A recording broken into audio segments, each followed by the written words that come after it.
Hello everyone, welcome to IQ tab. So let's start with the newspaper analysis for 5th of February. तो सबसे पहले हम देखते हैं कि आज हमें कौन कौन से न्यूज़ को डिस्कस करना है। देखिए, सबसे पहले we have to talk about कि जो डिफरेंट टाइप की सेंट्रल गवर्नमेंट की सिक्योरिटीज होती हैं, आपने सुना होगा X security, Y security, Z plus security. ये सब डिफरेंट टाइप की सिक्योरिटीज क्या होती है और मतलब इसका एक्जैक्टली फीचर्स क्या होते हैं, उसको हम प्रॉपर्ली समझेंगे।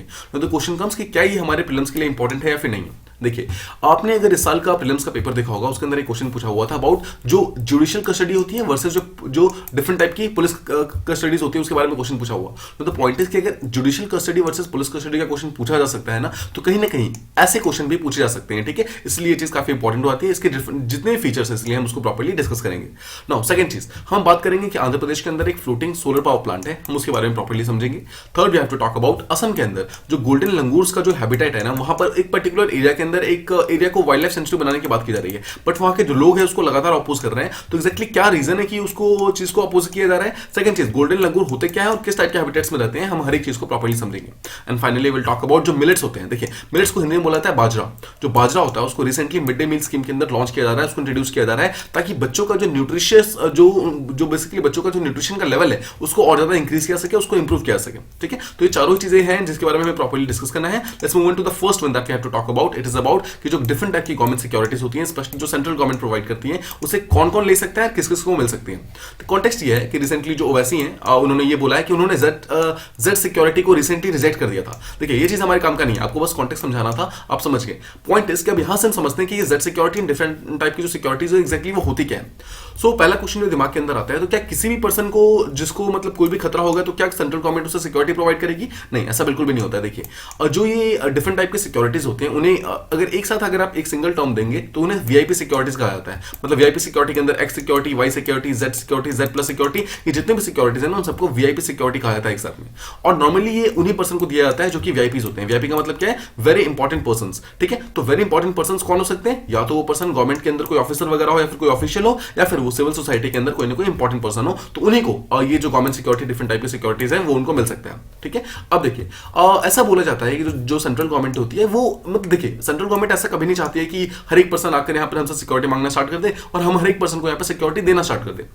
बिकॉज एक बात आपको ध्यान से रखना है, आपको ध्यान से सोचना है कि सोचिए, अगर किसी एक पर्टिकुलर पर्सन को सेंट्रल गवर्नमेंट सिक्योरिटी प्रोवाइड करती है, तो इसका मतलब क्या है कि सेंट्रल गवर्नमेंट के ऊपर उस पर्सन की सिक्योरिटी की डायरेक्टली जिम्मेदारी आती है। ठीक है, तो सेंट्रल गवर्नमेंट देखिए बिना किसी मतलब के अपने ऊपर कोई जिम्मेदारी, मतलब कोई भी चीज, कोई भी पर्सन जो है वो बिना किसी मतलब के अपने ऊपर कोई जिम्मेदारी लेना नहीं चाहता है। राइट, सिमिलरली सेंट्रल गवर्नमेंट भी क्या होती है, मतलब इन सब चीजों से हल्का सा दूरी रहना चाहती है। वो चाहती है कि अगर किसी को सिक्योरिटी चाहिए भी तो वो डायरेक्टली स्टेट के पास जाए, मतलब वहां की जितनी भी अथॉरिटीज ऑफिशियल्स हैं उनसे आप सिक्योरिटी मांगो, उनके साथ रहो, सेंट्रल गवर्नमेंट के पास आप ना हो। देखिए, ये this is not in a bad light, obvious सी बात है, सेंट्रल गवर्नमेंट के पास और भी बहुत सारे डिफरेंट काम है, तो वो सिर्फ यहाँ पर सिक्योरिटी प्रोवाइड नहीं कर सकती है। ठीक है, तो इसी चीज के लिए सेंटर यहाँ पर काफी ज्यादा रिलेक्टेंसी शो करती है। तो यहाँ पर कहने की बात ये है कि बहुत सारे इंपॉर्टेंट पर्सन भी होते हैं, उनको भी कभी कभी ये सिक्योरिटी नहीं मिलती है। ठीक है, तो ऐसा नहीं है कि जो जाएगा उसको वहां पर इस टाइप की सिक्योरिटी मिल जाएंगी।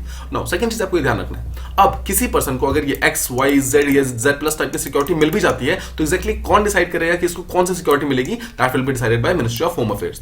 नाउ आपको याद होगा, हमने पिछले काफी जितने भी डिस्कशंस किए हैं उसके अंदर हमने एक चीज मतलब बार बार बात की है कि हमारा जो इंडिया है ना, वहां पर दो टाइप के प्रॉब्लम्स हो सकती हैं। अगर प्रॉब्लम एक्सटर्नल होती है तो उसको हमेशा मिनिस्ट्री ऑफ डिफेंस टैकल करेगा। ठीक है, कभी भी कोई भी थ्रेट अगर एक्सटर्नल थ्रेट होगा तो उसको हमेशा मिनिस्ट्री ऑफ डिफेंस टैकल करेगा। एंड अगर कोई भी इंटरनल थ्रेट होता है, यानी कि कोई भी हमारे इंटरनल पीस का या फिर इंटरनल कोई रिबेलियन वगैरह होता है, कुछ भी इशू होता है ना, तो उसको हमेशा ministry of home affairs tackle करता है। ठीक है, सो ऑलवेज रिमेंबर कि किसी भी टाइप के इंटरनल डिस्टर्बेंसेस के केसेस में हमेशा जो मिनिस्ट्री ऑफ होम अफेयर्स है वो सामने आता है। तो यहाँ पर देखिए, यहाँ पर कोई भी जो हमारे देश के अंदर अगर कोई खतरा आ रहा है, तो वहां पर मिनिस्टर ऑफ होम अफेयर्स को ये पावर दी गई है कि आप ये डिसाइड कर सकते हो कि किसी एक पर्टिकुलर पर्सन को कौन सी सिक्योरिटी मिलेगी और उस सिक्योरिटी के ऊपर मतलब किस लेवल की होगी, क्या क्या चीजें बेनिफिट्स मिलेंगी और क्या क्या नहीं मिलेंगी। नो देखिए, अब जो मिनिस्ट्री ऑफ होम अफेयर्स भी है ना, वो भी डिफरेंट जो इंटेलिजेंस जो एजेंसीज होती हैं उनके ऊपर रिलाई करता है कि वो लोग उनको प्रॉपर इन्फॉर्मेशन प्रोवाइड करेंगे। जैसे आईबी हो गया, RNAW जो हो हमारा है, मतलब ये सब हो गया, ये सब साथ में मिलकर एक टाइप की इन्फॉर्मेशन प्रोवाइड करते हैं और उसके बेसिस पे फाइनली जाकर जो मिनिस्ट्री ऑफ होम अफेयर्स है वो डिसाइड करता है कि एक पर्सन को ये सिक्योरिटी मिलनी चाहिए या फिर नहीं मिलनी चाहिए। नो ऑलवेज रिमेंबर, जितनी भी जो इंटेलिजेंस एजेंसीज होती है ना, एक बहुत ही सब्जेक्टिव तरीके से बताती है कि एक पर्टिकुलर पर्सन को थ्रेट है या फिर नहीं है। देखिए, आपको ध्यान रखना है, यहां पर सब्जेक्टिव का मतलब क्या है? सब्जेक्टिव का मतलब है कि वो पर्टिकुलर जो इंटेलिजेंस एजेंसी है उसके ऊपर एक पूरा का पूरा रिपोर्ट बनाना स्टार्ट नहीं कर देगी, बहुत ही फॉर्मल शब्दों में बताएगी कि हाँ एक पर्टिकुलर पर्सन के ऊपर ये खतरा है, ये खतरा है, ये खतरा है, अगर आप चाहे तो दे सकते हैं, नहीं ना चाहे तो नहीं दे सकते हैं, ठीक है, सिंपल वर्ड से बताती है। ऐसा नहीं है कि उसके ऊपर पूरा का पूरा एक रिपोर्ट फाइल करना स्टार्ट कर देंगे। ऑलराइट, अब देखिए जो भी इंफॉर्मेशन होता है ना, it can include different things, जैसे कि मान लीजिए किसी एक पर्टिकुलर पर्सन का फोन को टैप किया गया है, उसको मतलब उसके थ्रू मालूम चला कि हाँ ठीक है किसी सेकंड पर्सन को कोई खतरा है, या फिर कोई ह्यूमन का कोई भी कोई इन्फॉर्मेशन मिली है, कोई इंटेलिजेंस हमें मिली है, या फिर कोई भी ऐसा क्रेडिबल एनालिसिस वगैरह मिला है जैसे कि मालूम चलता है कि एक पर्टिकुलर पर्सन या फिर कोई मिनिस्टर, कोई इंपॉर्टेंट पर्सन जो है वो काफी ज्यादा खतरे में है, तो उसके बाद यहाँ पर मिनिस्टर ऑफ होम अफेयर्स जो है ये डिसाइड कर सकता है कि हाँ ठीक है इस पर्टिकुलर पर्सन को हम ये सिक्योरिटी प्रोवाइड कर सकते हैं। ऑलराइट, इसके अलावा देखिए आपको ध्यान रखना है, यहां तक तो हो गए वो चीजें कि जहां पर मिनिस्टर ऑफ होम अफेयर्स बातचीत कर सकती है और उसके बाद डिसाइड कर सकती है। बट ऑलवेज रिमेंबर कुछ ऐसे इंडिविजुअल्स भी होते हैं जिनको उनके पोजीशंस के कारण, बिकॉज देखिए वो गवर्नमेंट ऑफिशियल्स होते हैं या फिर गवर्नमेंट के अंदर काफी इंपॉर्टेंट पोजीशंस के ऊपर होते हैं, इसलिए उनको ऑटोमेटिकली इन टाइप की जो सिक्योरिटी होती है वो मिलती है। देखिए इसके अंदर सबसे पहले आता है जो प्राइम मिनिस्टर है और उनकी जो इमीडिएटली फैमिली होती है, जो उनकी इमीडिएट फैमिली जो उनके साथ रहती है, ठीक है, इन सबको यहाँ पर इस टाइप की सिक्योरिटी मिलती है। सेकंड चीज, जो भी हमारे इंडिया के होम मिनिस्टर्स होंगे और जितने भी इंपॉर्टेंट ऑफिशियल्स होंगे जैसे कि obviously finance minister, home ministers, इन सबको भी यहाँ पर इस टाइप की सिक्योरिटी मिलती है। एंड थर्ड, जो हमारे नेशनल सिक्योरिटी एडवाइजर होते हैं इनको भी इस टाइप की सिक्योरिटी मिलती है, ठीक है। सो ऑलवेज रिमेंबर जितने भी हमारे इंडिया के इंपॉर्टेंट ऑफिशियल्स होंगे सबको ये इस टाइप की जो सिक्योरिटी है वो दी जाती है।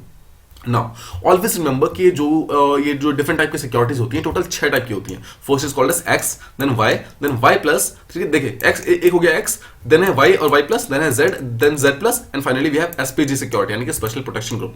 नाउ आपको कुछ दिनों पहले से जो न्यूज आया था उससे आपको एक चीज तो डेफिनेटली मालूम होगा कि जो एसपीजी होता है वो सिर्फ और सिर्फ प्राइम मिनिस्टर एंड उसकी इमीडिएटली फैमिली के लिए होता है और किसी को भी एसपीजी संभालता नहीं है, ठीक है। एसपीजी यहाँ पर सिर्फ पीएम की प्रोटेक्शन के लिए मतलब होते हैं, ठीक है। और बाकी जितने भी ये है यानी कि एक्स है, वाई प्लस है, जेड है और जेड प्लस है, वो बाकी लोगों को दी जाती है, ठीक है। अब इसके अंदर डिफरेंस क्या होता है? सबके अंदर मेनली डिफरेंस होता है कि डिफरेंट टाइप की सिक्योरिटी जो होता है सबके अंदर नंबर ऑफ पर्सन जो इन्वॉल्व होते हैं वो सब अलग अलग होते हैं, ठीक है। तो उसी को हम प्रॉपर्ली समझेंगे अभी। नाउ जो सबसे लोएस्ट लेवल ऑफ जो प्रोटेक्शन प्रोवाइड करता है that is x plus security, that is basically x जो सिक्योरिटी है वो सबसे कम लेवल ऑफ प्रोटेक्शन प्रोवाइड करता है। नाउ समझते हैं, देखिए जो एक्स लेवल है उसके अंदर सिर्फ एक सिंगल आपको पर्सन मिलता है जो हमेशा आपके साथ रहता है, उसके पास एक गन रहता है, ठीक है, यानी कि वो आपको प्रॉपर्ली प्रोटेक्ट करेगा। सेकंड चीज, एक्स के बाद आपके पास आता है वाई। नाउ वाई के अंदर होता है एक आपके पास गनमैन होता है जो कि आप जहां पर भी जाएंगे वहां पर आपके साथ साथ जाएगा वो, ठीक है। और सेकंड चीज होता है एक आपके साथ रहेगा मतलब स्टैटिक रहेगा, मतलब एक हमेशा आपके साथ रहेगा, मतलब एक आपके पास गनमैन रहेगा और एक आपके साथ हमेशा रहेगा, मतलब 1+1 यानी कि 2 बंदे होते हैं, ठीक है। यहां पर देखिए, यहां पर सिर्फ एक्स के अंदर सिर्फ एक बंदा होता है, वाई के अंदर यहां पर 2 बंदे होंगे जिसके पास एक के पास गन होगा और एक के पास गन नहीं होगा, और जिसके पास गन होगा वो हमेशा आपके पास रहेगा और जो दूसरा वाला है वो आपके पास उसी टाइम मतलब आपके पास रहेगा जब आप स्टार्टिंग होंगे, मतलब जब आप एक पर्टिकुलर प्लेस पे बैठे हुए होंगे, ठीक है।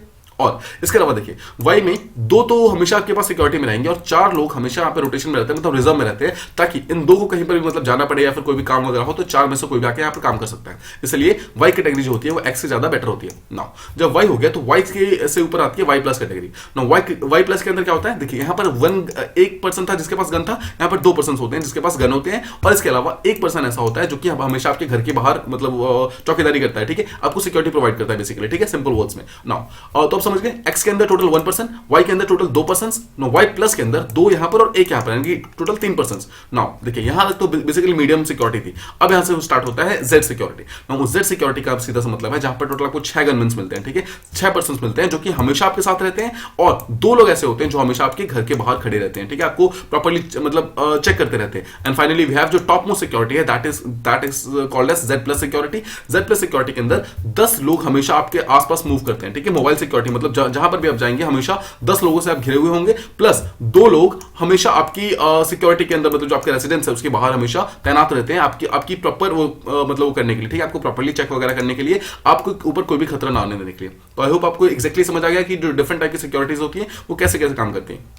नाउ ऑलवेज रिमेंबर, देखिए जैसे मान लीजिए किसी एक पर्सन को जेड प्लस सिक्योरिटी मिलती है, तो ऐसा नहीं है कि एक्जैक्टली जो भी देखिए जो भी यहाँ पे जेड सिक्योरिटी के अंदर लिखा हुआ है, जेड प्लस के अंदर लिखा हुआ है, हर एक चीज मिलेगी, हर एक चीज नहीं मिलेगी, वो ये भी डिपेंड करता है अलग अलग पर्सन से, मतलब जिसकी टाइप की जो टाइप की जिसकी सिक्योरिटी होगी उसके हिसाब से उसको वो सिक्योरिटी प्रोवाइड की जाएगी। जैसे कि कुछ लोगों को रेसिडेंस की सिक्योरिटी मिलती है, कुछ लोगों को मोबाइल यानी कि जब वो बाहर मूव वगैरह करते हैं उस टाइम की सिक्योरिटी मिलती है, कुछ लोगों को उनके ऑफिस की सिक्योरिटी मिलती है, कुछ लोगों को जब वो इंटरस्टेट मूव कर रहे होते हैं उस टाइम की सिक्योरिटी मिलती है। द पॉइंट बीइंग हर एक पर्सन की जो सिक्योरिटी लेवल है वो भी डिफरेंट डिफरेंट होता है, भले ही उनको 2% को जेड सिक्योरिटी क्यों ना मिली हो, तब भी उनको अलग टाइप के डिफरेंट सिक्योरिटीज दी जा सकती है। ठीक है, तो किस पर्सन को कितनी सिक्योरिटी दी जाएगी डिसाइड, मतलब ये इस बात पर डिपेंड करता है कि उनके ऊपर जो खतरा है, थ्रेट है, वो कितना है। ठीक है, मैं आपको एग्जांपल देता हूं। देखिए, जैसे मान लीजिए कि छत्तीसगढ़ है, ठीक है, छत्तीसगढ़ के जो चीफ मिनिस्टर है, अगर उनको सिक्योरिटी प्रोवाइड की जाती है, अगर ये मालूम चलता है कि उनके ऊपर कोई भी खतरा है, तो क्या होगा। देखिए, छत्तीसगढ़ जो एक ऐसा एरिया है जहां पर मॉइस्ट, नक्सलाइट्स, ये सब बहुत ज्यादा रहते हैं, तो बेसिकली उनको खतरा जो होता है वो हमेशा उनसे ही होता है। ठीक है, तो अगर चीफ मिनिस्टर का आपको मतलब इन जितने भी नक्सलाइट्स है, फिर मॉइस्ट है,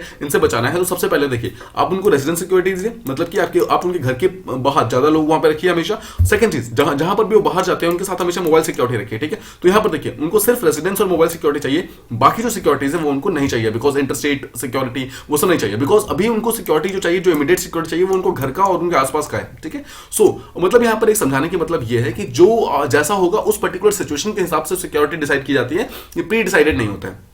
नाउ एक और इंपॉर्टेंट चीज ये है कि जो वीआईपी सिक्योरिटी मिलती है जो अलग अलग लोगों को, उसके अंदर कौन कौन से फोर्सेस यहाँ पे एंगेज होते हैं, कौन कौन से फोर्सेस यहाँ पे इन्वॉल्व होते हैं। सबसे पहले जो प्राइम मिनिस्टर होते हैं उनका तो हमने देख लिया डायरेक्टली, मतलब उनके अंदर तो डायरेक्टली एसपीजी होता है। ठीक है, स्पेशल प्रोटेक्शन ग्रुप होता है, बट इनके अलावा जितने भी वीआईपी जो कि प्राइम मिनिस्टर के अलावा होते हैं, उनको जो भी सिक्योरिटी प्रोवाइड की जाती है, उसके अंदर जो लोग होते हैं, they are from National Security Guard यानी कि एनएसजी, सेकंड इज सीआरपीएफ यानी कि Central Reserve Police Force, and third is CISF यानी कि Central Industrial Police Force. Just always remember these three जो ग्रुप्स होते हैं, because these are the three जो कि हमारे इंडिया के टॉप सिक्योरिटी प्रोवाइड करते हैं। जितने भी हमारे टॉप मोस्ट जो पॉलिटिशियंस हैं, जितने भी टॉप मोस्ट पर्संस हैं, उन सबको जो सिक्योरिटी प्रोवाइड करते हैं, वो यही तीनों जो डिफरेंट टाइप के फोर्सेस हैं जो कि प्रोवाइड करते हैं। ठीक है, सो ऑलवेज रिमेंबर दिस।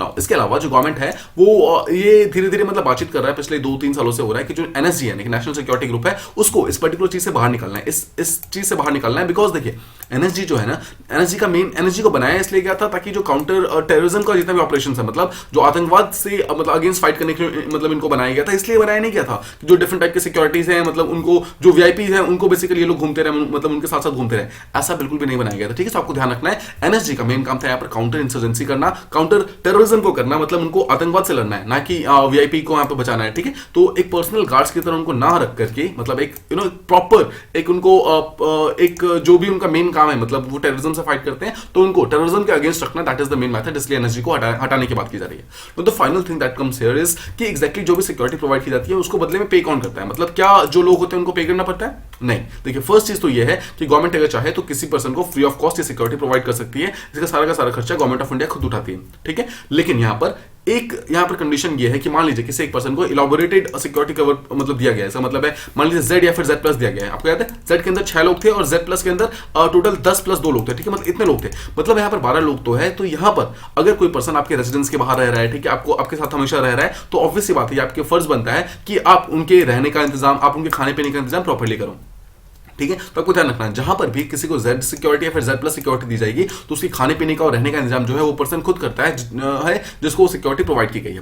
ठीक है, थर्ड चीज, अब आपको ये चीज बहुत ज्यादा ध्यान रखना है, बहुत ही इंपॉर्टेंट है। अगर प्री के अंदर इसका क्वेश्चन पूछा तो आपसे क्वेश्चन यही पूछा जाएगा। ठीक है, always remember this. The question मतलब द पॉइंट इज कि जो गवर्नमेंट है अगर वो चाहे तो, ठीक है, ऑलवेज रिमेंबर, अगर वो चाहे, देखिए, अगर वो चाहे तो फ्री ऑफ कॉस्ट भी प्रोवाइड कर सकती है, बट अगर वो चाहे तो किसी भी प्राइवेट इंडिविजुअल से उस सिक्योरिटी कवर के बदले में पैसा भी ले सकती है, उस पैसे को चार्ज भी कर सकती है। गवर्नमेंट ऑफ इंडिया के पास ये पावर है। ठीक है, सो ऑलवेज रिमेंबर, प्रीलिम्स के अंदर ऐसे क्वेश्चन हमेशा पूछे जाते हैं जो कि लॉजिकली बहुत ही गलत लगता है। तो देखिए, ये स्टेटमेंट लॉजिकली बहुत ही गलत लग रहा है। अगर आपसे कोई बोलेगा कि गवर्नमेंट ऑफ इंडिया आपको सिक्योरिटी प्रोवाइड कर रही है, मतलब कर रही है, तो क्या बदले में आपसे पैसा लेगी? तो ऑब्वियस सी बात है, पैसा नहीं लेनी चाहिए, बट यहां पर अगर गवर्नमेंट ऑफ इंडिया चाहे तो पैसा ले सकती है। ठीक है, सो ऑलवेज रिमेंबर। नो, इसका एक एग्जांपल ये है, जो मुकेश अंबानी है, उनको 2013 के अंदर एक सिक्योरिटी प्रोवाइड किया गया था और उसके बदले में उनको पर मंथ 15 लाख रुपीज पे करने होते थे। ठीक है, सो ये था हमारा फर्स्ट टॉपिक। आई होप आपको फर्स्ट टॉपिक प्रॉपर्ली समझ आ गया होगा। Now let's move on to the next one.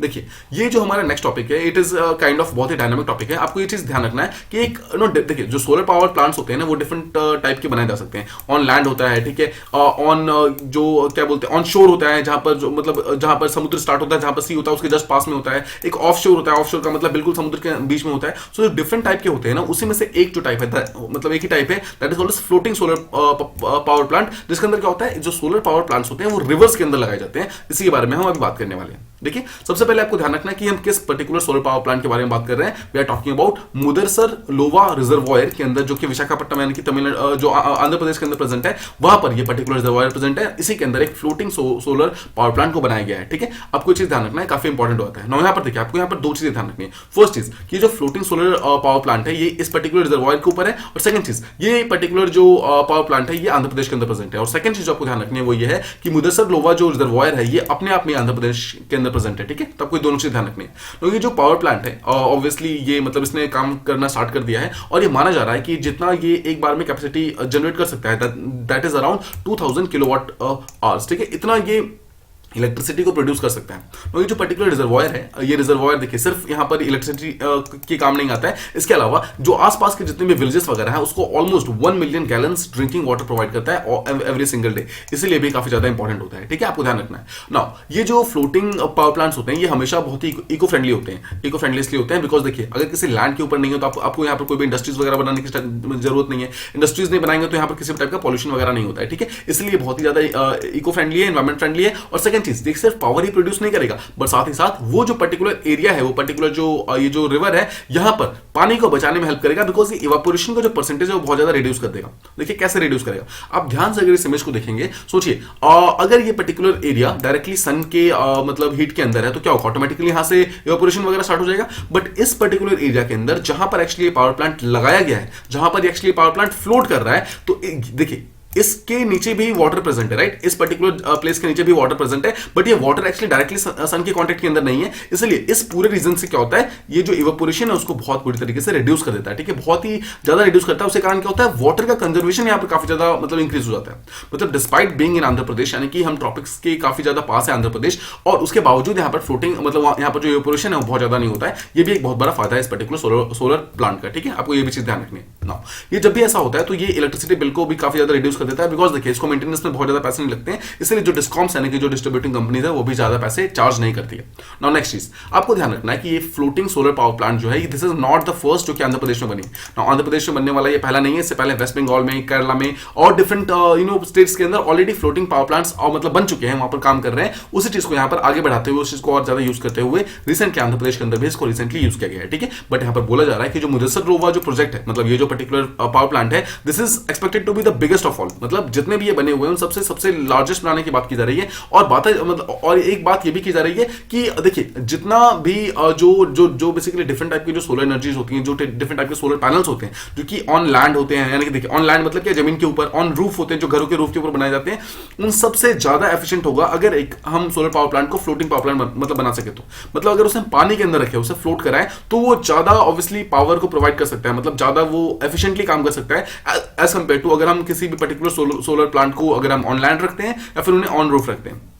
इसका एग्जैक्ट रीजन क्या है, इसका अगर आप एग्जैक्ट रीजन देखेंगे तो उसका होता है कूलिंग इफेक्ट। देखिए मैं आपको एक सिंपल वर्ड्स में समझाता हूं, आपको इजीली समझ आ जाएगा। देखिए मान लीजिए कि आपका एक सिंगल ये सोलर प्लांट है, ठीक है। अगर आप इस सोलर प्लांट को देखेंगे तो इसके डिफरेंट पार्ट्स होते हैं। नाउ ऑलवेज रिमेंबर, जब ये सोलर प्लांट सन की एनर्जी को लेता है, ठीक है, सन को एनर्जी को लेता है, और उसके बाद देखिए इसके अंदर से क्या होता है, बहुत सारे वायर्स वगैरह कनेक्टेड होते हैं, और वहां से फिर ये डायरेक्टली किसी मतलब बैटरी से या फिर किसी डिफरेंट चीजों से कनेक्टेड होता है, जिसके अंदर ये जिसको ये चार्ज करता है। ठीक है, बेसिकली इलेक्ट्रिसिटी प्रोड्यूस करके इस चीज को वो चार्ज करता है। ठीक है, this is how electricity is stored.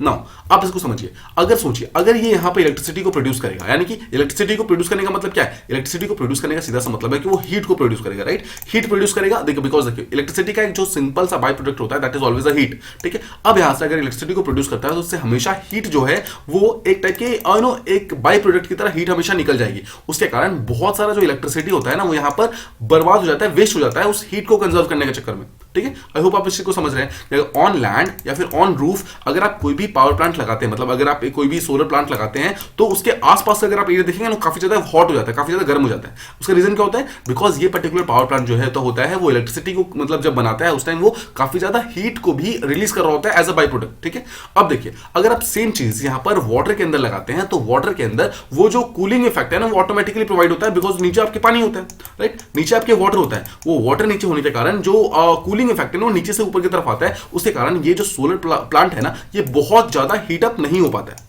Heat up नहीं होता है तो क्या होता है, इसकी जो इलेक्ट्रिसिटी प्रोडक्शन है उसके अंदर जो एक्स्ट्रा हीट है यानी कि जो बाय प्रोडक्ट है वो ज्यादा नहीं होता है, इसका यानी हीट वेस्ट नहीं होता है, यानी कि इसका इलेक्ट्रिसिटी वेस्ट नहीं होता है, उसके कारण यहां पर इलेक्ट्रिसिटी ज्यादा एफिशिएंटली काम करता है। आई होप आप इस चीज को प्रॉपर्ली समझ गए कि अगर आप कोई भी सोलर पावर प्लांट वाटर के अंदर लगाएंगे और स्पेशली अगर आप उसे फ्लोट कराएंगे तो that will be always be comparatively efficient, मतलब ज्यादा एफिशिएंट होगा एज कंपेयर टू अगर आप उसे रूफ पे लगाएंगे या फिर उसे आप प्लांट पे लगाएंगे। ठीक है, अब आपको ये चीज हमेशा ध्यान रखना है। ऑलराइट, एक चीज और आपको ध्यान रखना है कि ऐसे जितने भी सोलर पैनल्स होते हैं ये हमेशा ऑल वेदर्स को करेक्ट कर सकते हैं, मतलब किसी भी टाइप की कंडीशंस में रह सकते हैं, बिकॉज देखिए इसके अंदर कोई भी ऐसी चीज नहीं है जो कि खराब हो सकती है।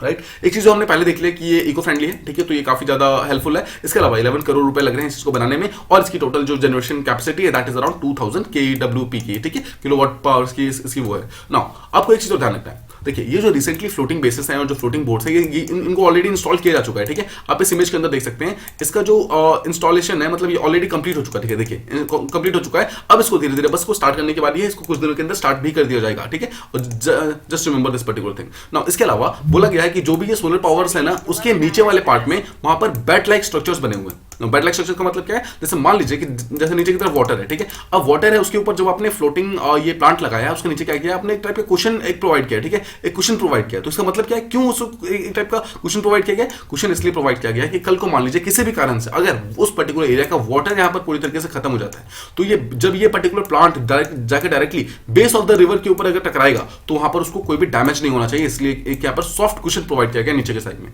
ठीक है, आई होप आपको ये चीज भी प्रॉपर्ली समझ आ गई कि एक्जैक्टली बैट टाइप स्ट्रक्चर क्यों बनाया गया है, क्यों इसको ये नीचे एक टाइप का क्वेश्चन बनाया गया। और फाइनली आपको ध्यान रखना है ये जो रिजर्वायर है ये आंध्र प्रदेश में अपने आप का पहला रिजर्वायर है। ठीक है, तो आंध्र प्रदेश में पहला फ्लोटिंग प्लांट है। इसके अलावा लेकिन केरला, वेस्ट बंगाल, डिफरेंट स्टेट्स में ऑलरेडी फ्लोटिंग पावर प्लांट्स काम कर रहे हैं। ठीक है, तो आई होप आप ये सेकंड टॉपिक प्रॉपर्ली समझ गए होंगे। Let's move on to the next one. देखिए यहाँ पर हमें बात करनी है गोल्डन लंगूर के हैबिटेट के बारे में और कैसे असम की जो विलेजर्स हैं वहां पर वाइल्ड लाइफ सेंचुरी नहीं बनने दे रहे, मतलब बनने दे रहे हैं। ऑलराइट, सबसे पहले देखते हैं कि एग्जैक्टली ये प्लेस कहाँ का है। देखिए असम के अंदर एक प्लेस है, एक डिस्ट्रिक्ट है basically, that is called as Bongaigaon. ठीक है, देखिए बोनगाईगांव नाम का एक प्लेस है जहां पर स्टेट गवर्नमेंट ने डिसाइड किया था कि हम एक वाइल्ड लाइफ सेंचुरी बनाएंगे और मतलब बेसिकली वाइल्ड लाइफ सेंचुरी बनाएंगे, बट इससे जो वहां के जो लोग हैं उस चीज को ये मतलब अपोज कर रहे हैं। देखिए जो ये बोनगाईगांव नाम का जो प्लेस है वहां पर एक रिजर्व फॉरेस्ट है। Now you don't need to remember this Bongaigaon, आपको बस ये रिजर्व फॉरेस्ट का नाम पता होना चाहिए, दैट इज कॉल्ड एज काकोई जाना। देखिए काकोई जाना रिजर्व फॉरेस्ट जो है ये असम के अंदर प्रेजेंट है, जस्ट रिमेंबर दिस। और यहाँ पे गोल्डन लंगूर जो है यहाँ पर पाए जाते हैं। ठीक है, that's all you have to remember from this particular page. Now remember golden langur जो होते हैं उनका जो साइंटिफिक नेम होता है, ऑल्दो आज तक नहीं पूछा गया। देखिए यूपीएससी के अंदर नॉर्मली साइंटिफिक नेम्स नहीं पूछे जाते हैं, बट नो जस्ट आपको अगर बेसिक चीजें मालूम भी होती है तो इसमें कोई बुराई नहीं है। नाउ ट्रैकीपिथेकस गी इसका ये साइंटिफिक नेम है और ये सिर्फ और सिर्फ इंडिया में असम में पाया जाता है और सिर्फ उसके अलावा भूटान के अंदर पाया जाता है। That's it, Assam and Bhutan के अंदर ये कहीं भी और नहीं मिलता है। That is why it becomes very very important. इसके अलावा इंडिया के अंदर जो वाइल्ड लाइफ प्रोटेक्शन एक्ट 1972 है उसके अंदर इसको शेड्यूल 1 के अंदर डाला गया है, बट इसको हम आगे भी दोबारा देखेंगे। ठीक है, तो जस्ट रिमेंबर यहाँ पर तीन चीजें आपको समझ आ गई होंगी। फर्स्ट चीज कि जो काकोई जाना रिजर्व फॉरेस्ट है that is present in Assam. ठीक है, सेकंड चीज जो ये काकोई जाना रिजर्व फॉरेस्ट है यहाँ पर गोल्डन लंगूर्स मिलते हैं और थर्ड चीज जो गोल्डन लंगूर है ये सिर्फ और सिर्फ असम और भूटान में मिलते हैं। That's it. अब देखिए, अब आपने देखा कि सिर्फ असम और भूटान में मिलते हैं, इसका मतलब क्या है कि इनकी पॉपुलेशन बहुत ही ज्यादा कम है।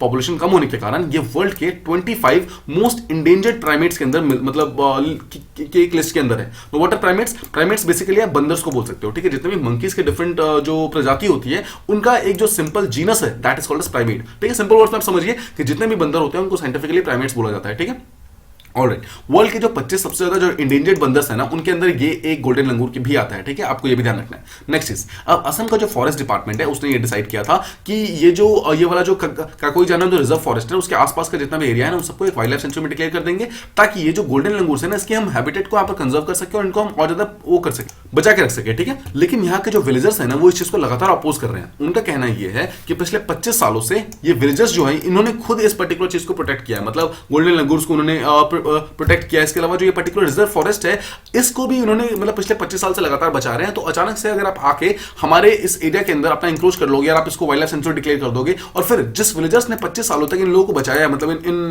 लंगूरों को बचाया है, इन गोल्डन लंगूर से उनको बचाया है, इस गोल्डन लंगूर को बचाने के लिए मतलब बाद में फिर इन्हीं लोगों को अंदर जाने नहीं दिया जाएगा। बिकॉज देखिए अगर तो इसको वाइल्ड लाइफ सेंचुरी डिक्लेयर कर दिया गया तो ऑब्वियसली उसके अंदर किसी भी विलेजर्स का जो मतलब जो एंट्री है वो पूरी तरीके से बंद हो जाएगा, मतलब विलेजर्स फिर उसके अंदर एंटर नहीं कर सकते। नाउ सेकंड चीज, यहाँ पर विलेजर्स के लिए एक और बहुत ही इंपॉर्टेंट चीज क्या है कि ये जो पर्टिकुलर जो ये एरिया है यानी कि जो फॉरेस्ट है, that is also very important source for their livelihoods, because वहां पर बहुत सारे जो माइनर फॉरेस्ट प्रोड्यूसर्स है यानी कि एमएफपीज है, उसको कलेक्ट करके वो लोग बेचते हैं और बदले में जो पैसा वगैरह मिलता है उससे अपने लाइवलीहुड को मतलब वो करते हैं, ठीक है।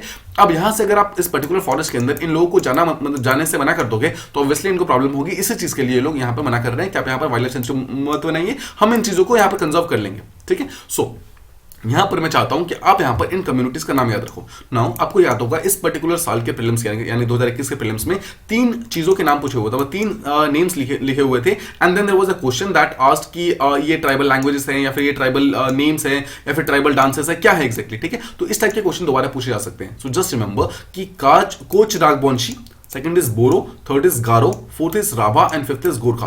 ये जितने भी कम्युनिटीज है they are actually tribal communities है, ट्राइब्स के नाम है, ठीक है, आपको ध्यान रखना है। नाउ देखिए इसमें से ये जो गारो है ये कभी नहीं पूछेगा बिकॉज गारो खासी जानते हैं, they are very very famous. Second चीज गोरखा कभी नहीं पूछेगा। Now the point is you can be asked about Koch Rajbongshi, you can be asked about Boro and you can be asked about Rabha. ये 3 चीजों के ऊपर आपसे क्वेश्चन पूछा जा सकता है कि एग्जैक्टली ये क्या है, और आपको ध्यान रखना है कि सिंपली ये ट्राइब्स के नाम है, दैट्स इट। आपको बस कुछ भी याद नहीं रखना है। और ट्राइब्स कहां के हैं, ये ट्राइब्स बेसिकली अगर आपसे पूछा था तो ये असम के ट्राइब्स है, ठीक है, that's all you have to remember. Now इसके अलावा यहां पर एक चीज और बोला जा रहा है कि जितने भी प्राइमरी स्टेक होल्डर्स यानी कि जो विलेजर्स हैं वहां के, वो ये बोल रहे हैं कि यहां पर जो आप वाइल्ड लाइफ सेंचुरी बनाना चाहते हैं उस आइडिया को यहां पर ड्रॉप कर दो, वो चीज आप मत बनाओ। बदले में आप इस चीज को क्या करो, अगर आपको इसको सच में प्रोटेक्शन प्रोवाइड करना ही है तो आप इसे कम्युनिटी फॉरेस्ट रिसोर्स बना दो। देखिए जो फॉरेस्ट राइट्स एक्ट 2006 है, हमारी कंट्री के अंदर एक एक्ट है फॉरेस्ट राइट्स एक्ट 2006, उसके अंदर ये बोला जाता है कि किसी पर्टिकुलर जो ट्राइबल एरियाज है वहां के जो ट्राइबल लोग हैं ना, उनको अगर वो किसी एक पर्टिकुलर फॉरेस्ट के ऊपर डिपेंडेंट है तो उस फॉरेस्ट को उनसे छीना ना जाए। और सेकंड चीज, उन फॉरेस्ट को एक कम्युनिटी फॉरेस्ट रिसोर्स मतलब डिक्लेयर कर दो, ताकि वो पर्टिकुलर फॉरेस्ट जो है किसी एक पर्सन की नहीं होगी, वो पूरी की पूरी कम्युनिटी की हो जाएगी, ठीक है।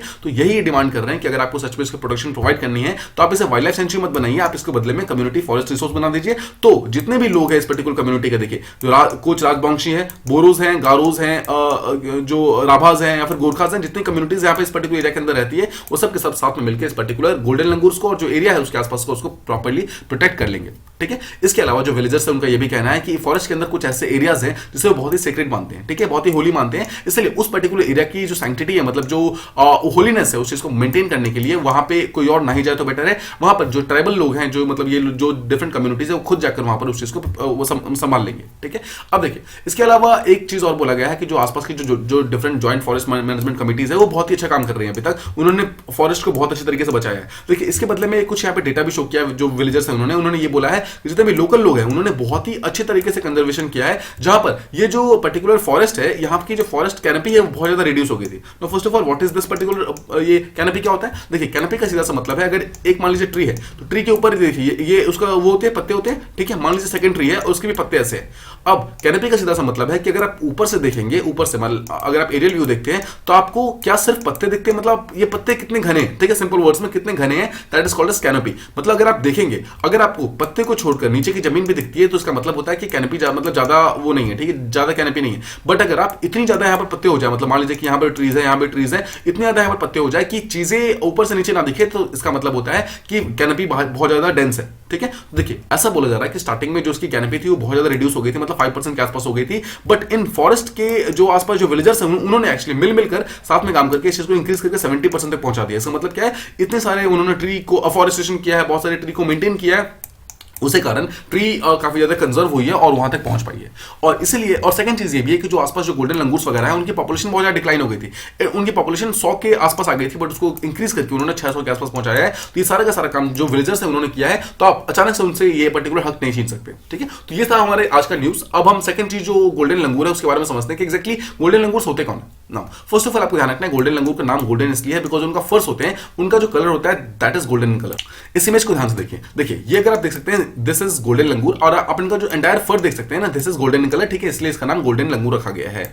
ऑलराइट, इसके अलावा एक बहुत ही इंपॉर्टेंट चीज और बहुत ही इंपॉर्टेंट कैरेक्टरिस्टिक इस पर्टिकुलर लंगूर के ये होते हैं कि उनका फर जो है अपने कलर्स को चेंज कर सकता है, मतलब वो अपने कलर को चेंज कर सकते हैं डिफरेंट सीजन्स के अंदर, डिफरेंट आसपास के जो अगर एनवायरमेंट चेंज होगा, आसपास की जो ज्योग्राफी चेंज होगी, तो उसके हिसाब से वो अपने अपने कलर को चेंज कर सकते हैं। नाउ ये कलर एक्चुअली किस चीज में हेल्प करता है, यानी कैमोफ्लेज में हेल्प करता है। इसका मतलब क्या है, छुपने में हेल्प करता है। ये ट्रीज के बेसिकली ऊपर वाले पार्ट में रहते हैं। देखिए आपको ध्यान रखना, लंगूर्स होते हैं हमेशा, स्पेशली जो गोल्डन लंगूर्स हैं हमेशा ऊपर वाले पार्ट में रहते हैं, ट्रीज के जो ट्रीज की कैनोपी होती है उसमें रहते हैं, और वो हमेशा उस पर्टिकुलर जो फॉरेस्ट का जो डिफरेंट डिफरेंट ट्रीज का जो हल्का सा येलोइश रंग होता है ना, उसके बीच में जाकर छुप जाते हैं। तो अगर वो एक पर्टिकुलर ट्री ऐसा है जो कि पूरी तरीके से ग्रीन है, तो माना जाता है कि ऐसा जो गोल्डन लंगूर है वो अपने फर के कलर को चेंज करके हल्का सा ग्रीनिश कर सकते हैं और वो खुद को वहां पर छुपा सकते हैं। ठीक है, तो जस्ट रिमेंबर। इसके अलावा जो यंग जो लंगूर्स होते हैं और जो वहां पर एडल्ट होते हैं, दोनों का कलर यहाँ पर कहीं ना कहीं डिफरेंट होता है, जहां पर माना जाता है कि जो यंग लंगूर्स है उनका कलर पूरी तरीके से व्हाइट होता है। ठीक है, थर्ड चीज आपको जो ध्यान रखनी है, जो गोल्डन लंगूर्स होते हैं they are highly dependent on trees, मतलब वो ट्रीज पे ही रहते हैं ज्यादा। देखिए ऐसा नहीं है कि वो पानी के अंदर नहीं जा सकते हैं या फिर वो लैंड के अंदर नहीं रह सकते हैं, वो रह सकते हैं,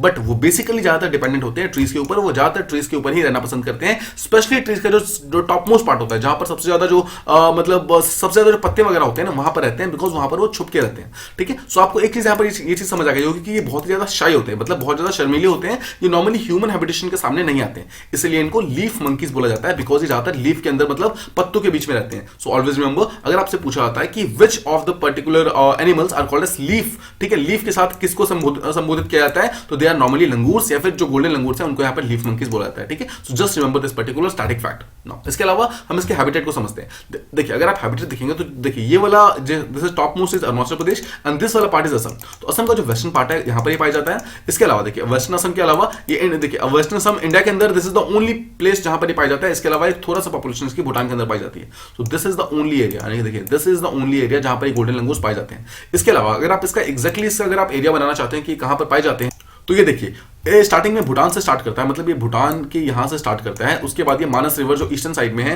ठीक है, यहां पर ऐसे ऐसे पार करता है। इसके अलावा संकोश रिवर जो वेस्टर्न साइड में है और ब्रह्मपुत्र रिवर जो नीचे से ऐसे आती है ना, ब्रह्मपुत्र रिवर, तो इसी एरिया के अंदर, मतलब ये वाला जो एरिया है ना, इसी एरिया के अंदर बेसिकली गोल्डन लंगूर्स पाए जाते हैं। That's all. So if you are given a question कि golden langurs are found in Gujarat, Maharashtra, MP, anywhere else, that is a wrong statement, because golden langur are only and only found in Assam. ठीक है, मतलब India के अंदर only Assam और India के बाहर only Bhutan, that's it. इसके अलावा कहीं पर भी ये नहीं पाया जाता है। सो just remember this particular fact.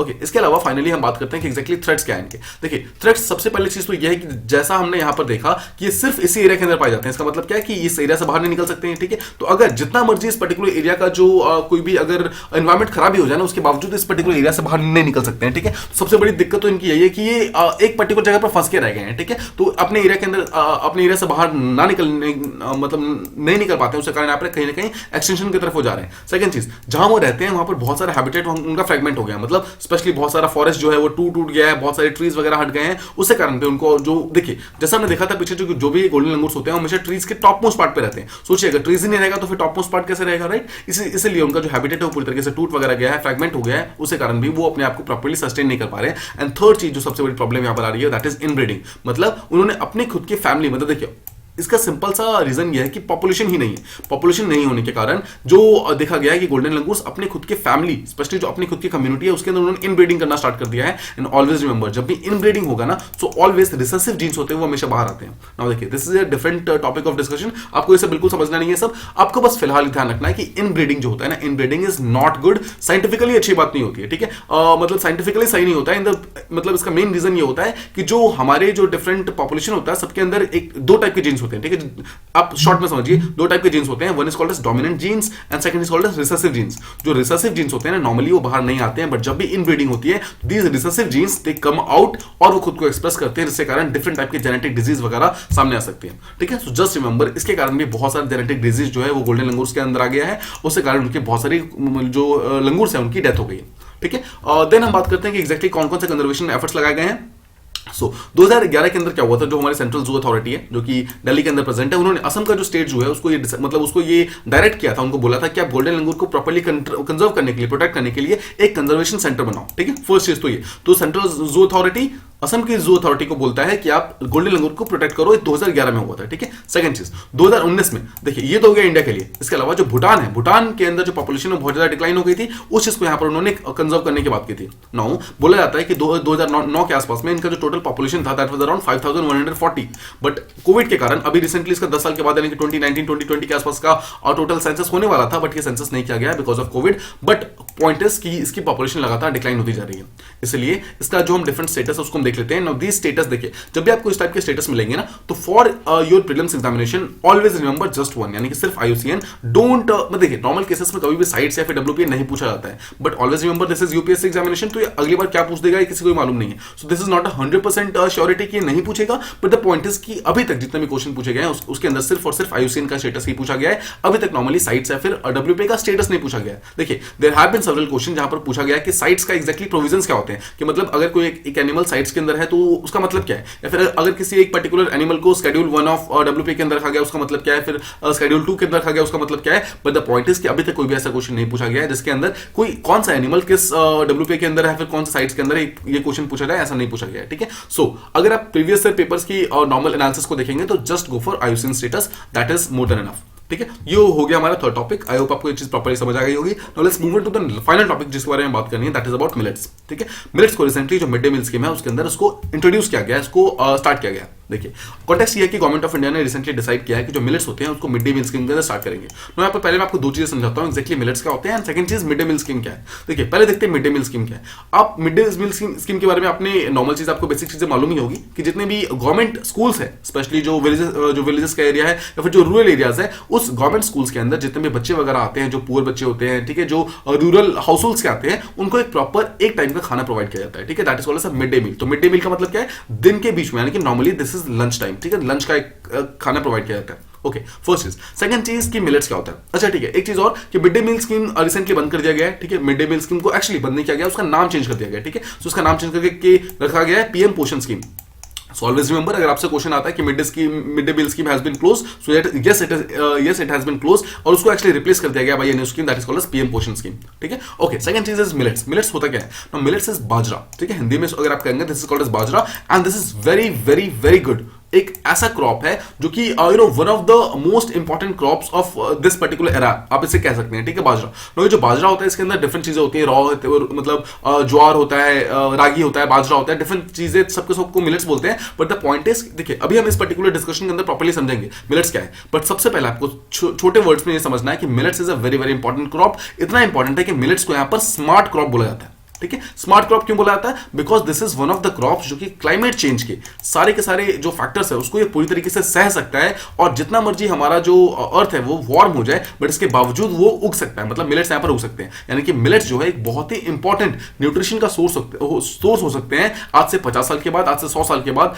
अगर क्लाइमेट चेंज इंक्रीज हो भी जाता है तो भी। ठीक है, बट देखिए हमारी फर्स्ट प्रायोरिटी है कि क्लाइमेट चेंज को एक पर्टिकुलर लेवल से ज्यादा इंक्रीज नहीं होने देना है, राइट। 1.5 डिग्री सेल्सियस पे हमें रोकना है किसी भी तरीके से, बट द पॉइंट इज कि अगर यहां तक भी पहुंचते हैं तो उसके लिए उस टाइम में हमारे पास जो अपने जो हमारा फूड सिक्योरिटी होगा उसके लिए मिलेट्स यहाँ पर एक बहुत ही इंपॉर्टेंट जो एक क्रॉप है उसकी तरह वो हो रहा है, इंट्रोड्यूस हो रहा है। ठीक है, सो आपने एक चीज तो समझ लिया कि मिलेट्स कितने ज्यादा इंपॉर्टेंट है, इसीलिए यहाँ पर मिड डे मील स्कीम को यहाँ पर लॉन्च किया गया है, जहां पर बोला गया है कि न्यूट्रिशन को इंक्रीज कर, मतलब बच्चों का जो न्यूट्रिशन लेवल है उस चीज को इंक्रीज करने के लिए चीज को डिसाइड किया गया। ठीक है, अब उसके लिए सेंट्रल गवर्नमेंट ने जितने भी स्टेट गवर्नमेंट्स है और जितने भी यूनियन टेरिटरीज है उन सबको बोला है कि आप अपने अपने मिड डे मील स्कीम के अंदर अपने मिलेट्स को यानी कि ऐड करना स्टार्ट कर दीजिए। ऑलवेज रिमेंबर, मिलेट्स के अंदर बेसिकली 3 डिफरेंट क्रॉप्स होते हैं। First is called as bajra, second is called as ragi, and third is called as jowar. ठीक है, आपको बस ये ध्यान रखना है कि मिलेट्स के अंदर इनमें से कौन कौन से हैं। There can be a question in prelims जहां पर क्वेश्चन पूछा सकता है कि which of these crops is not a part of millets. ठीक है, तो वहां पर एक बाजरा आ जाएगा, एक रागी आ जाएगा, एक ज्वार आ जाएगा, और एक वहां पर जैसे सोरगम डाल देंगे। ठीक है, सोरगम, सोयाबीन, ऐसा कुछ भी डाल देंगे, and you just have to remember कि ये तीनों जो होते हैं मिलेट्स का पार्ट होते हैं, इसके अलावा कोई और मिलेट का पार्ट नहीं होता है। ठीक है, अब जो ये मिलेट्स होते हैं ना, they are always very rich in minerals, vitamins, proteins and antioxidants. तो देखिए आपने एक ही लाइन के अंदर समझ लिया कितनी ज्यादा इंपॉर्टेंट है। इसके अंदर आपको बहुत सारे मिनरल्स मिलेंगे, विटामिन्स मिलेंगे, प्रोटीन्स मिलेंगे, और यहां तक कि एंटीऑक्सीडेंट्स भी मिलेंगे। ठीक है, इसीलिए जो हमारे इंडिया के अंदर जो माल न्यूट्रिशन का इशू इतना ज्यादा इंक्रीज हो गया है, इस चीज को ओवरकम करने के लिए, न्यूट्रिशन का जो बेस है बच्चों के अंदर बढ़ाने के लिए, इस चीज को यहां पर स्टार्ट किया गया है। ठीक है, बट यहां पर आपको एक चीज ध्यान रखना है कि जो मिलेट्स है वो डेली नहीं दिया जाएगा, it will be introduced once a week. Because देखिए अब एक चीज तो आप जानते हैं कि ऐसे फूड जो कि हमारी बॉडी के लिए अच्छे नहीं होते हैं, ठीक है, वो ज्यादा टेस्टी होते हैं। ठीक है, बट एक ऐसा फूड जो कि हमारी बॉडी के लिए काफी ज्यादा हेल्दी होता है ना, वो नॉर्मली ज्यादा टेस्टी नहीं होता है, ठीक है। तो सिमिलरली जो मिलेट्स हैं वो बहुत ज्यादा टेस्टी नहीं होते, और स्पेशली जो बच्चे होते हैं वो स्टार्टिंग में उनको थोड़ा सा वो करने के लिए, मतलब उनको थोड़ी सी आदत हो जाए ये सब चीजें खाने के लिए, इसलिए फिलहाल एक हफ्ते के अंदर एक ही दिन उसको इंट्रोड्यूस करने की बात की गई है, फिर धीरे धीरे इसको धीरे धीरे मतलब इंक्रीज किया जाएगा। सेकंड चीज, इस चीज का जो मतलब कल्चर है जो बच्चों के अंदर, उसको इंक्रीज करने के लिए कुकिंग कंपटीशन मतलब कराने की बात की गई है, स्पेशली स्कूल्स के अंदर, जहां पर बोला गया है कि मिलेट के जो डिफरेंट रेसिपीज होंगी, मतलब बाजरा, ज्वार, रागी, इन सबसे बनी हुई डिफरेंट रेसिपीज, उनका एक कॉम्पिटिशन कराया जाएगा, और जो भी बच्चों को पसंद आएगा वो चीजें उन्हें मतलब खिलाई जाएगी।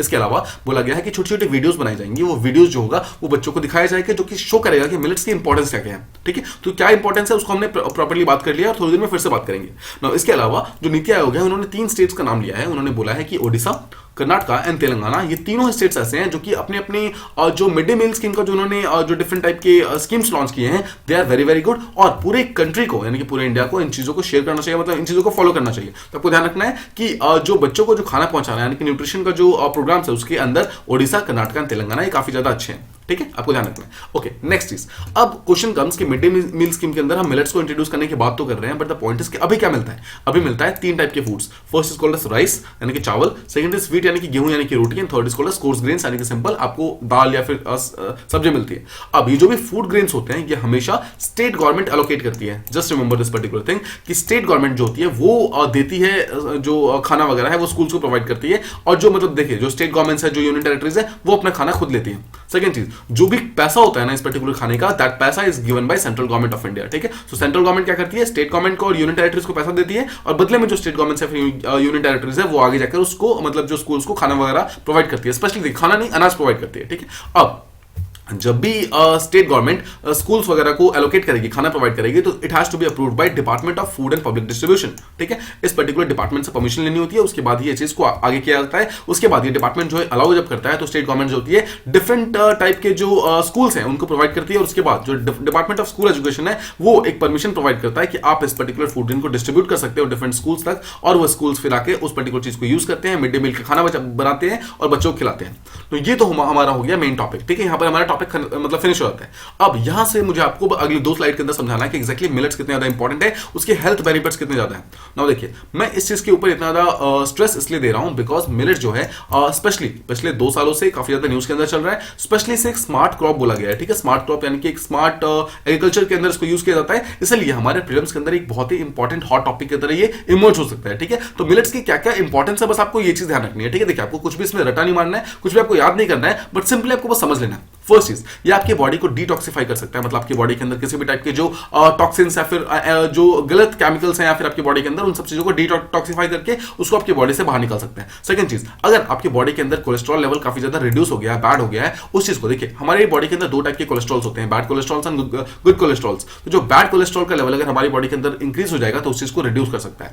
और देखिए, अब आपको यहाँ पर एक चीज ध्यान रखना है कि बैड कोलेस्ट्रॉल आता है कैसे। आपने देखा होगा जो हाइड्रोजनेटेड ऑयल्स वगैरह होते हैं, मतलब अगर आप एक ही ऑयल को बार बार यूज करेंगे, that is called as hydrogenated oil. उस ऑयल को अगर आप बार बार यूज करते हैं, that is called as bad cholesterol का एक बहुत बड़ा सोर्स, ठीक है। तो ये सब कोलेस्ट्रॉल जो आपकी बॉडी के अंदर जाकर ओबेसिटी कॉज कर सकता है, मतलब मोटापा कॉज कर सकता है, स्पेशली आपकी बॉडी का जो फैट लेवल है उसको इंक्रीज कर सकता है। थर्ड चीज, ब्रेस्ट कैंसर को ये इंक्रीज कर सकता है, ठीक है। मतलब नॉर्मली ब्रेस्ट कैंसर जो इंक्रीज हो जाती है उसको मिलेट्स यहाँ पर रिड्यूस कर सकता है, ठीक है। उसको आप पूरी तरीके से प्रिवेंट कर सकते हैं। फोर्थ, जो टाइप 2 डायबिटीज होती है उसको रिड्यूस करने में काफी ज्यादा हेल्प करता है। नेक्स्ट इज जो ब्लड प्रेशर होता है उसको रिड्यूस करने में हेल्प करता है। नेक्स्ट इज जो हार्ट से रिलेटेड कोई भी अगर डिजीज होगी उन सबको यहाँ पर फाइट ऑफ करने में मिलेट्स काफी ज्यादा काम आते हैं। नेक्स्ट इज रेस्पिरेटरी कंडीशंस अगर कोई भी है, स्पेशली जो अगर किसी को एजमा है तो उस चीज को ट्रीट करने के अंदर जो मिलेट्स है वो काफी ज्यादा इंपॉर्टेंट हो जाते हैं। नेक्स्ट इज जो भी हमारे किडनी है, लिवर है, जो हमारे इम्यून सिस्टम का कोई भी इशू है, इन सब चीजों से फाइट ऑफ करने के लिए millets are a very very important source. Next is अगर आपको कोई भी गैस्ट्रो इंटेस्टाइनल मतलब इश्यूज है, जैसे कि आपको गैस्ट्रिक अल्सर है, मतलब आपके पेट के अंदर अगर अल्सर हो गया, छाले हो गए हैं, या फिर आपको कोई भी कितना भी सीरियस इशू क्यों ना हो, आपको यहाँ पर मिलेट्स बहुत ज्यादा हेल्प कर सकता है, ठीक है। देखिए, these are some of the things जो कि नेचुरल, जो कि नेचर प्रोवाइड करता है, ठीक है। नेचर जो भी चीजें प्रोवाइड करता है ना, they are free of chemicals, they are free of any type of किसी भी टाइप की एडल्ट्रेशन से दूर होते हैं, इसलिए बहुत ही अच्छे तरीके से आपकी बॉडी को ये हेल्प कर सकते हैं। नेक्स्ट इज किसी भी टाइप की constipation, gas, bloating, cramping, the point is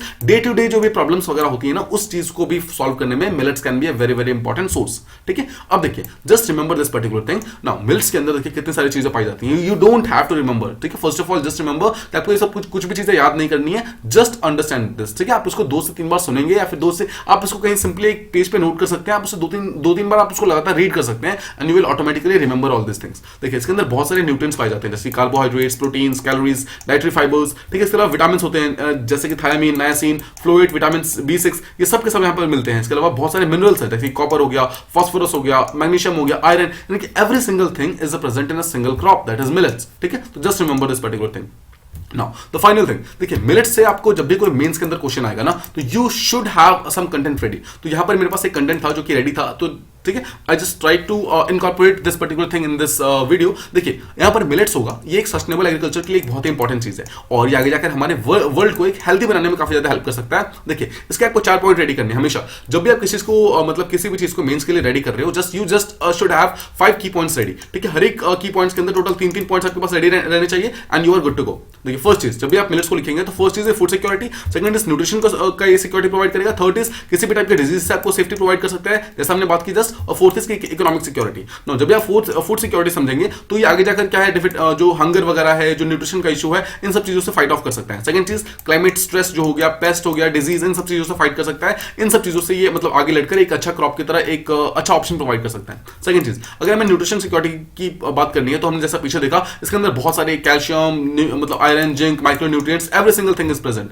इसके अलावा इसके अंदर बहुत सारे बायोएक्टिव कंपाउंड्स प्रेजेंट है जो कि हमारी बॉडी के लिए काफी ज्यादा हेल्दी होते हैं। एंड फाइनली ये अच्छे गुड अमीनो एसिड का प्रोफाइल जो है हमारी बॉडी के अंदर देता है, वो भी हमारी बॉडी के लिए काफी ज्यादा अच्छा होता है, ठीक है। तो अब देख रहे हैं थर्ड इज, अगर किसी भी टाइप के आपको डिजीज होता है, देखिए डिजीज का तो हमने यहाँ पर पूरा का पूरा लिस्ट देख लिया, ठीक है। देखिए जितने भी डिजीज हैं, इन सारी डिजीज से यहाँ पर कहीं ना कहीं मिलेट्स आपको बचा सकता है। जैसे कि ये पहली बात तो इसके पास एक प्रॉपर्टी होती है कि इसके अंदर ग्लूटेन्स नहीं होते हैं, ठीक है, और नहीं होने के कारण ये वीट को पूरी तरीके से सब्स्टिट्यूट कर सकता है, ठीक है। इसके अंदर जो भी जीआई का इंडेक्स होता है वो बहुत ज्यादा रिड्यूस होता है, मतलब रिड्यूस होता है। किसी भी टाइप का हार्ट से रिलेटेड अनीमिया, कैल्शियम डेफिशिएंसी, कोई भी डिजीज अगर आपको होगी तो millets can be a very very important alternative. And finally economic security में कैसे काम आ सकता है, ये पहली बात तो एक बहुत ही क्लाइमेट रेजिलिएंट क्रॉप है। जैसा मैंने आपको स्टार्टिंग में बताया था कि क्लाइमेट चेंज के टाइम में this can be one of the important most important crops जो कि आगे जाकर हमारे जो फूड सिक्योरिटी है उसको ये मेंटेन कर सकते हैं। सेकंड चीज, अगर देखिए इसको उगाने में बहुत ही कम पैसे लगते हैं। सेकंड चीज, तो जितने भी फार्मर्स वगैरह हैं उसको बहुत ही अच्छे तरीके से उगा सकते हैं बहुत ही कम दाम में, एंड देन इसको एक एडिशनल इनकम सोर्स की तरह यूज कर सकते हैं। थर्ड चीज, इसको अगर आपको प्रोड्यूस करना है तो बहुत ही कम इन्वेस्टमेंट चाहिए, आपको कुछ भी नहीं चाहिए technically,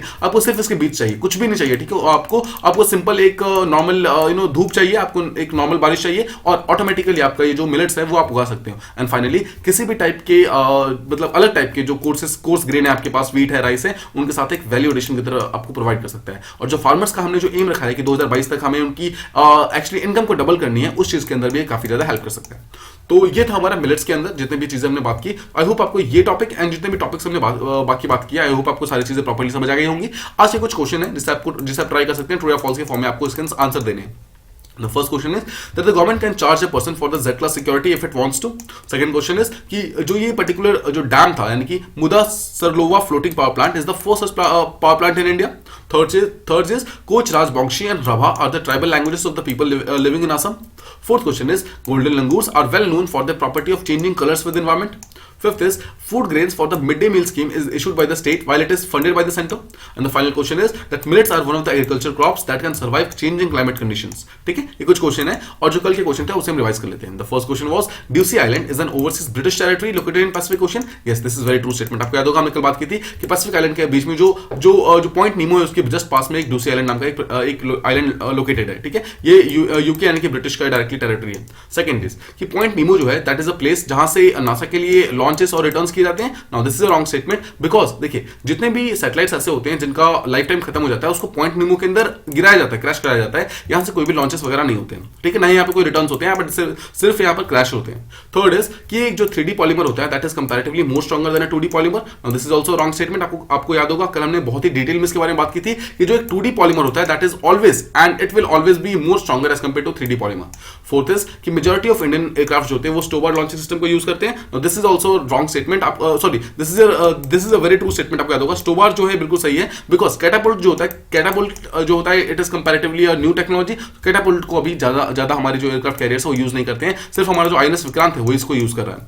next is if the remains of geologically old plant are found beneath the oceans it is more likely to be the leaves of the plant as compare to the flowers. Yes, this is a very true statement. आपको याद होगा कि एक leaves जो होते हैं वो ज्यादा दिनों तक अपने आप को कंजर्व कर सकते हैं, प्रोटेक्ट कर सकते हैं, इवन अगर वो कहीं इसके मतलब किसी पर्टिकुलर चीज के अंदर दब जाए तो। बट फ्लावर्स अपने आप को ज्यादा लंबे टाइम तक कंजर्व नहीं कर सकते because it will get converted into ovule, यानी कि सीड्स वगैरह में कन्वर्ट हो जाते हैं और उसके बाद ये खत्म हो जाते हैं. And the final question was that Phylica piloburnensis has shown a range of modification to survive in the changing environment over the years. Now this is a very false statement because this is the most amazing plant that has been seen in the recent era. जिसने 1000 मतलब almost I mean 1 million years होने के बावजूद इसने अपने आप को बिल्कुल भी चेंज नहीं किया है. It is still the same जो जैसा उस टाइम में था, क्रिटाशियस पीरियड में जैसा था, अभी तक ये उसी सेम कंडीशन के अंदर है. ठीक है, तो ये हो गया हमारा आज के सारे टॉपिक्स. आई होप आपको सारे टॉपिक्स एंड सारे क्वेश्चंस प्रॉपर्ली समझ आ गए होंगे. If you like the video please do like share and subscribe and thank you so much for listening.